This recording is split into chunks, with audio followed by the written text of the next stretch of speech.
Shamai Pie fans, today we are going to be making some mince pies. I'm using this jar of minced meat and a bit of just-rol ready-made pastry. So it's going to go ahead in a few stages. You're not going to see my skull through much of it because of the camera angle. So that you can see the just-rol. So you could use the Tesco one, you could use any of them. This just-rol short crust is $1.35 I think from Tesco's. It's vegan and you can use that quite simply. You can of course make your own pastry. I don't know, I think I might have done that once. Maybe I did, maybe I didn't, I don't know. But what I'm going to do, I'm going to roll it out and then I'm going to cut out some pie-sized shapes. And then I'm going to put the minced meat in the middle and bake it in my specialised pie maker, which you'll be excited to see later on. It feels a bit dry this, hopefully it's not been too long in the fridge. This is already opened, so it's not representative of what you might get from the straight from the shop, but nevertheless it's got to be the easiest way of making a pie. At least it's the only way I know, because I'm not a baker. I don't do baking, but I find that the pies that you make taste better than the ones that you buy. So hopefully that's going to be the case with the mince pies. I've done a few mince pie reviews and I've run out of mince pies to review. So that's why I'm going to be making these. Trying to get it as thin as possible, but to the point where it's still got some structural integrity. So the thinner you get, the less pastry you need to use. So the more pastry efficiency you get out of this just-rol, Tesco just-rol, whatever, you know. Sorry, I keep saying the same thing. But that's what I'm using. Because I'm not, the missus doesn't, my partner does not like mince pies, so I'm going to make some apple rhubarb kind of pies as well, and also a bit of a mix. So what I'm going to do, this is the coffee lid. It makes the bases if you cut around it, and if you stamp it out, that makes the tops. We need a decent knife, or a small knife, I don't know. What size knife will do? I'll use this small knife here, which will be ideal for it. I'll cover it up with my elbow, there we go. Okay, so I'm just going to cut around expertly. Ideally you'll have your own stampers, which are the correct size, but because we don't, we do this. You could find a bowl or something like that, which would also work. But I don't think this is big enough really, so I'm going to try and roll it a bit more. Try and make it bigger. If it doesn't fit, make it fit. That's the rule, isn't it? That's how you do it. Yeah, with the other pies, I've basically piled in about 300 grams of a mix of rhubarb and apple. I'm not sure how they're going to go. I've added half a teaspoon, I think it was, or something like that, of cinnamon. Teaspoon? Yeah, teaspoon. And a teaspoon of sugar as well. I don't know the quantities, so I'd probably Google your own ingredients for that. Oh, so there we go, we've got another base. We need 4 bases and 4 tops for this hobby. So yeah, maybe I should speed it up at this point and avoid the amount of waffle. We've speeded up to 1000%, and let's think about the prices of this altogether then. You've got the mincemeat, that massive jar is £2, and we used less than a quarter of it. £1.35 for the just-rol, so that's £3.35, and that's going to make you probably about 12 mince pies at least.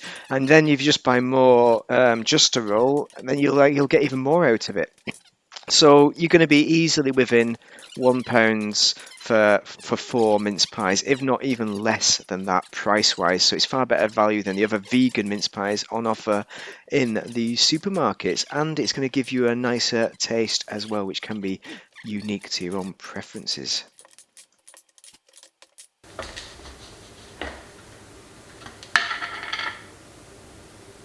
Okay, that is complete. Right, now that is done, we are going to build our pies. So we're just going to put them in the little area. Is this the correct size? I don't know. Oh, Christ almighty, they all look the same.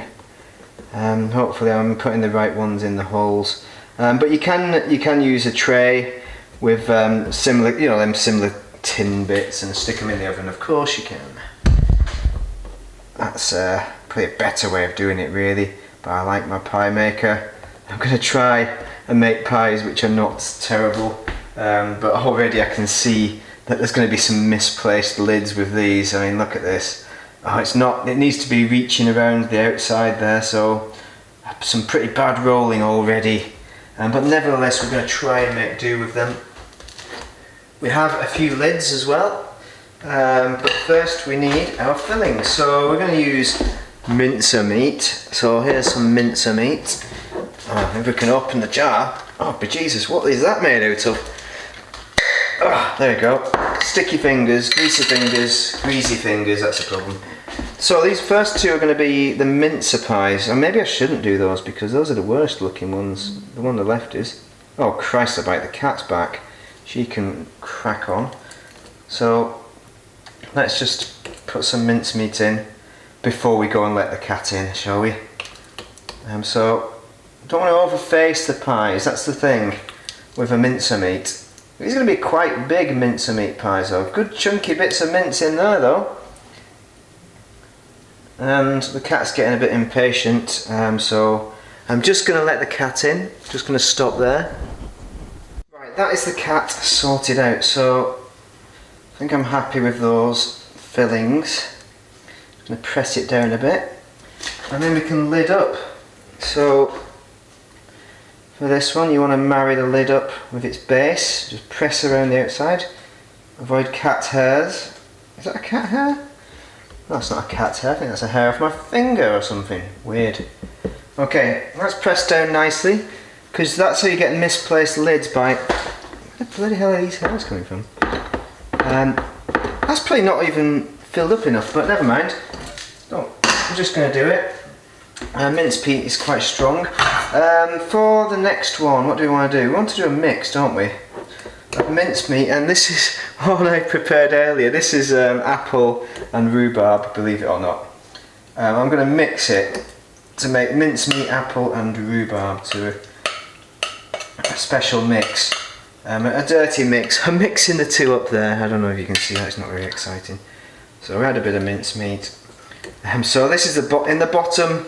I'm mixing up the apple and rhubarb. It's got some orange bits as well in there. Actually, so this is going to be the left-hander.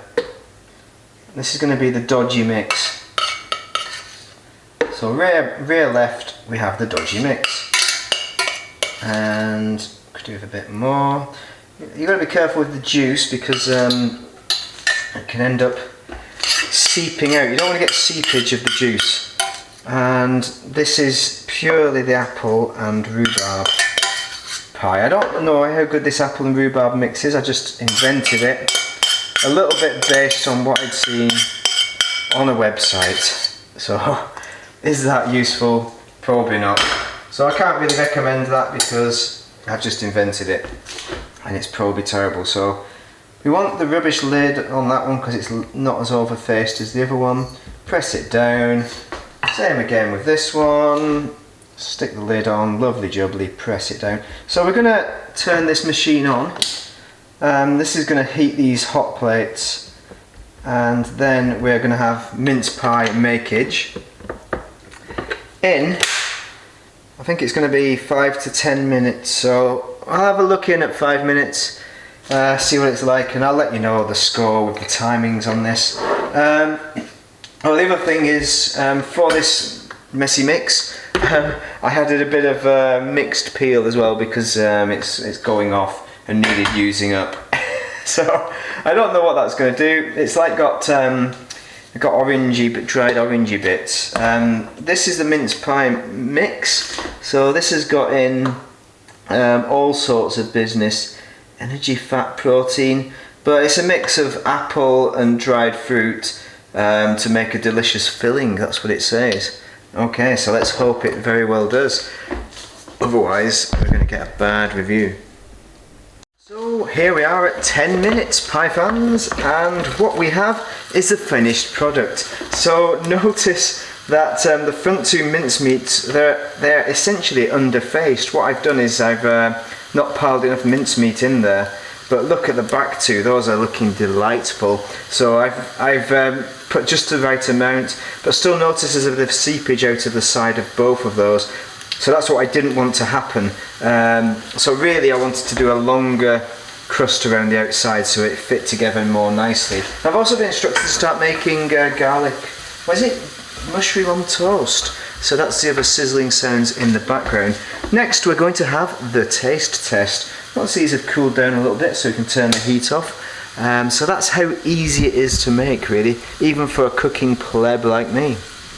Shmai pie fans, well, it's time to review my own pies.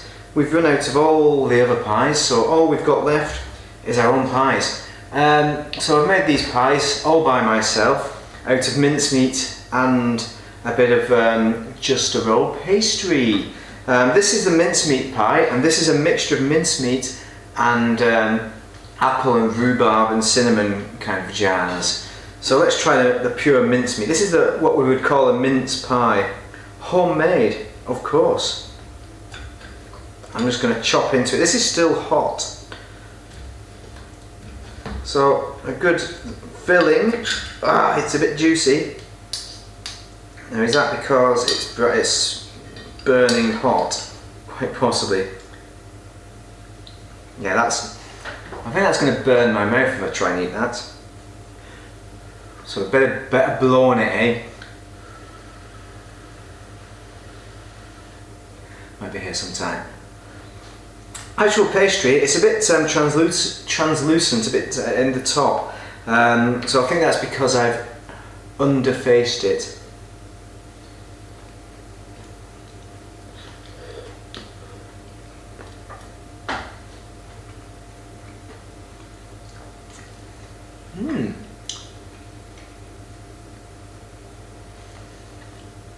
That's rich. Ooh. I don't know if that's because it's a hot, fresh pie, but that's pretty damn good.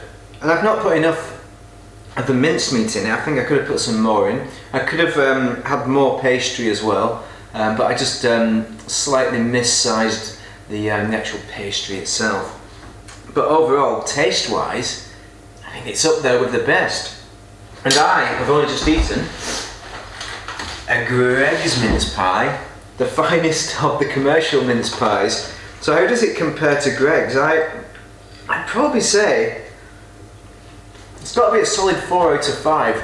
It may even be a bit higher. This is my mince pie. It's just basically a jar of mincemeat and just-rol pastry. That's all I've done. I've not done anything more complicated than that. I put more effort into this one, which is a mixture, but I want to eat more of that mince pie. Okay, so let's have a go, eh? Let's see what the other mince pie is like. I'm trying not to be biased, but it's hard to not be biased, isn't it, when it's your own mince pie? But if anything, I was hoping they were going to be worse than this, so I could justify purchasing them, because it's a lot easier purchasing them than making them. So for my purposes, it's better if this is disgusting. It's very hot, but I mean that's probably true of a lot of things. It's better if you just make your own pies, isn't it?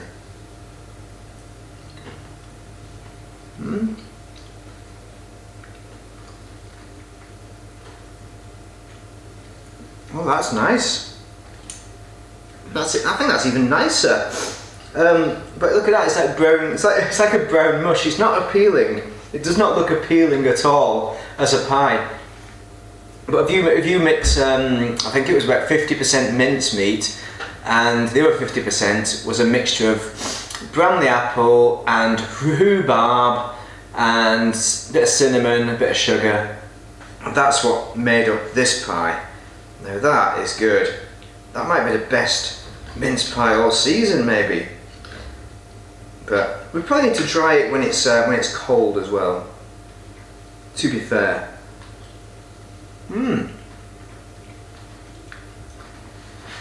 But yeah, basically,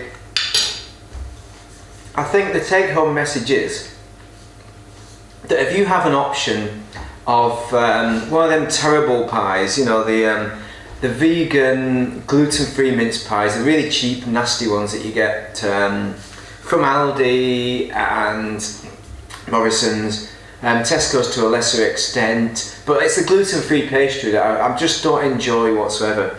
If you don't enjoy what mince pies are on offer in your local supermarket, then the answer is just make your own. Get a jar of mince meat, get some ready pastry, a block of pastry. Don't even need to roll your own out. You just need a rolling pin, and you need some templates to put the pies in, or a pie maker like I've got. Don't know if they sell them anymore. And then you'll get the ideal pie. So thank you very much for watching. I hope that's been helpful for making your decision on whether it's worth making your own mince pies in the future or not. Yes, it is, of course. Do it how you want then. But thank you very much for watching. Have a great festive season, New Year.